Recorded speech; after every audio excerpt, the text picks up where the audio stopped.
We may be in the fall season, we're in the 1st of October, but we're gonna be sitting at the 110s, so just stick to your iced pumpkin spice lattes. Pardon the ASMR.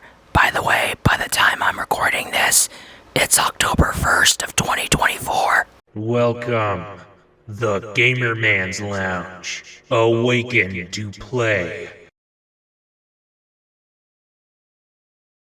Hello and welcome to the Gamer Man's Lounge. I am Lord Gamerman of this lounge, here coming at you with a Waifus of Gaming. Roll that intro. There is a crush you have on a woman. She seems to be rare to find.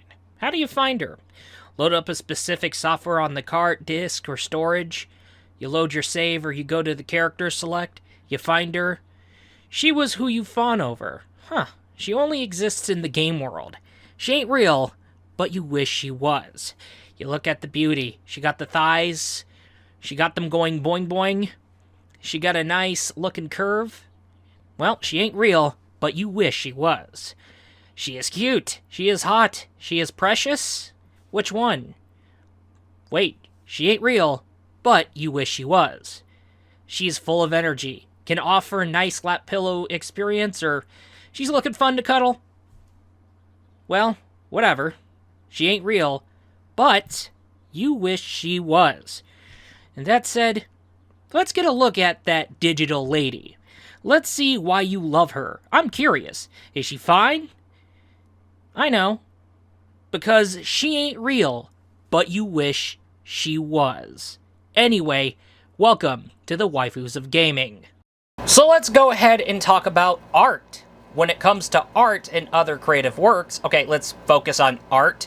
No, I'm not talking about that clown. I haven't seen the movies. Can anybody please bear with me? Please bear with me. I have not seen any of the movies, okay? I am aware of the movies, but I have not seen those movies. I have heard about those movies, okay? All right, but we're going to be talking about art, a form of entertainment, okay? Art, a form of creativity, art, okay? That's the art that I'm going to be talking about. Now, when it comes to our waifus, how do our waifus exist? Because of art. And with that totally said, when the waifu is the artist, you have such a result. And this is where we go to the world of Wuthering Waves, where I can introduce you to someone. So, get this. So you have the Mona Lisa, except she is the painter. The next thing you know, you get these types of characters. For the latest example, you have none other than Zhezhi. She's a celebrity across Jinzhou. Actually, she is a famous artist, a well-known artist all across Jinzhou. While she is well known for her paintings, there is more than that. Her paintings would, for some reason, start to animate. And this is accountable of her forte, and her tacit mark would be found on her right hand.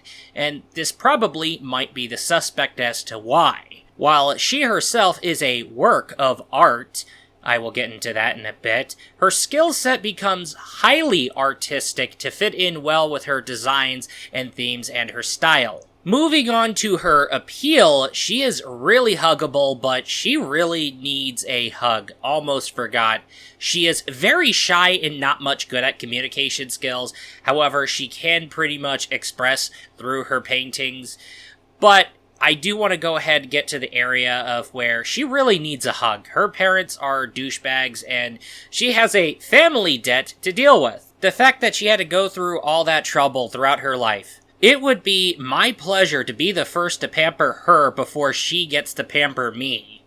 Taking one good look at her, that's right, she is really cuddly on top of being very beautiful to look at and also highly cute at the same time. She does really have that excessive amounts of charm and appeal. However, it is best not to underestimate her sex appeal. And this is where we get the results from the Waifu Labs Lounge. Absolutely an already agreeable sentence here. When in her sleep, her cuteness factor happens to take on a big skyrocket. And I agree, she does look really overwhelmingly cute when she's asleep. As also stated by the Labs Lounge, be careful not to underestimate. Looking through the chest area, her breasts are rather surprisingly bouncy.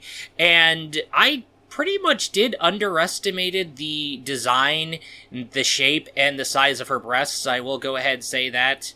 They're not really as milky as the other characters in Wuthering Waves, but they can pretty much exceed a few other characters. The Madam Magistrate, if I'm right. Yeah. When it comes to her thighs and legs, yeah, the Labs Lounge were forced to basically go through a second thorough analysis when it comes to her thighs especially, and her legs and thighs are definitely lap pillow quality, but more than that, as evidenced elegantly by this elegantly structured cake. So for her petite form, I'll definitely go ahead and say, yes, she's got the milk, she's got the cake, and of course, for her design, they are thick enough, thus putting her thighs at a max rating. We do see her slim and elegant figure, however, at most she is definitely more petite.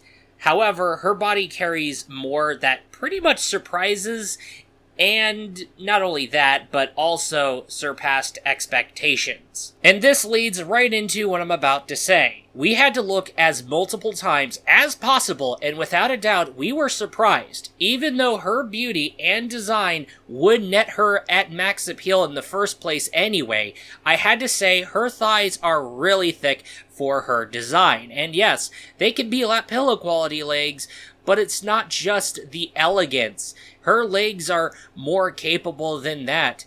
As a matter of fact, these are definitely cuddle-worthy thighs. Really thick enough for her design thighs. And if I didn't say it previously, I will say it right here. She has a really nice, cuddly body with a surprising amount of sex appeal. Now, let's get right on going into her abilities. Now, let's go to what's based on lore. Now, she is not really capable at communication, and she would end up needing help at times, okay? And she is also not fond of combat. You also have to remember when it comes to her skills, when it comes to her career, this is where she would excel. She is a highly skilled painter, and her paintings would end up really exceeding expectations. Also, she does go out of her way to make sure that she does not miss a deadline. This is where, for reference, I will go ahead and bring up her skill training. She is going to be very fun to play as. She is going to be a Glacio-based user, and her weapon of choice is going to be, well, yes, her big-ass paintbrush, but Wuthering Waves is equivalent to the catalysts, so very obviously she's going to be a ranged unit at the end of the day. When it comes to her basic attacks, you can do up to 3 consecutive attacks, and that would absolutely register, but she would have 3 consecutive attacks, and that's just it. But however, at most of the time, when it comes to her combat skills, it has a on-ground version, but also a mid-air version. If you do hold the attack button down, you would sacrifice a part of your stamina. It will recharge anyway.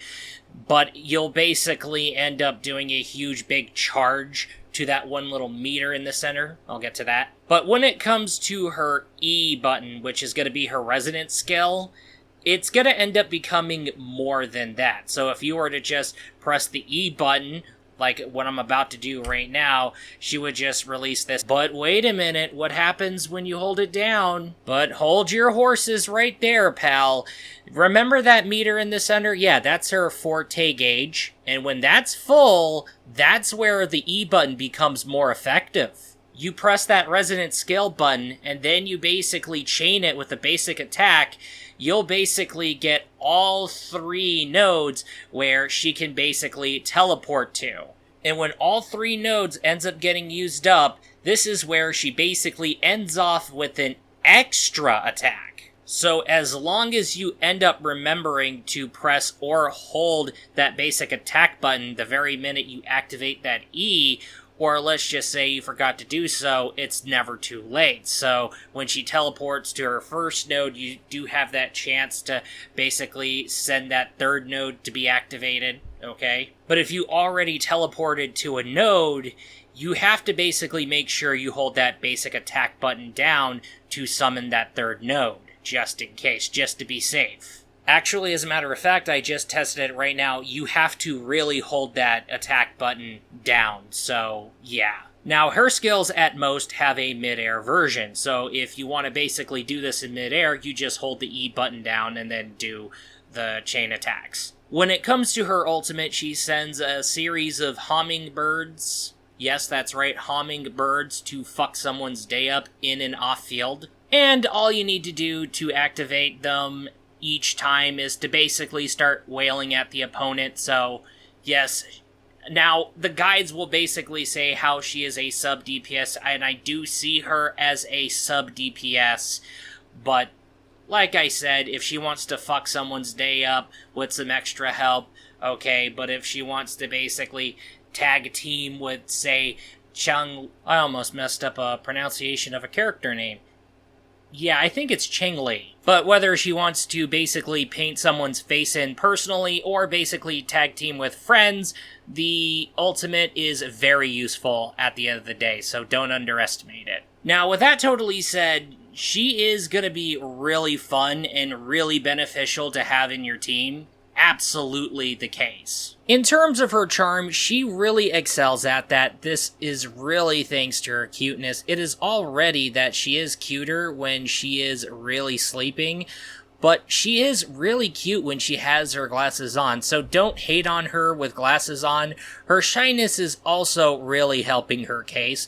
She does have a way of thinking that where she just ends up becoming more of a ray of sunshine. And that said, she is a painter, but also a princess cutesy. Overall, she is more of someone I would marry and cuddle fuck. She is really quite a true love. And it is just going to show that we do need more artist waifus in video games. She is a really beautiful and cute as hell painter with a surprising amount of sex appeal packed in. You will fall in love with her at first sight. I was glad that I got her, and I felt like heaven when I did not lose the 50-50 and managed to get her, especially in the last minute. I couldn't deny it any further that I needed her. I needed her, and I am glad that she is in my life, and my roster, and in my teams. You will, just like I had, love Zhezhi. Waifus like Zhezhi are the prime example of why we may deny it, but we can't deny it any further. We do need our fix for waifus who also happen to be artists and especially painters. And with that totally said, that ends up concluding today's Waifus of Gaming. That is all, and I will be looking forward to you in the next video. Peace out.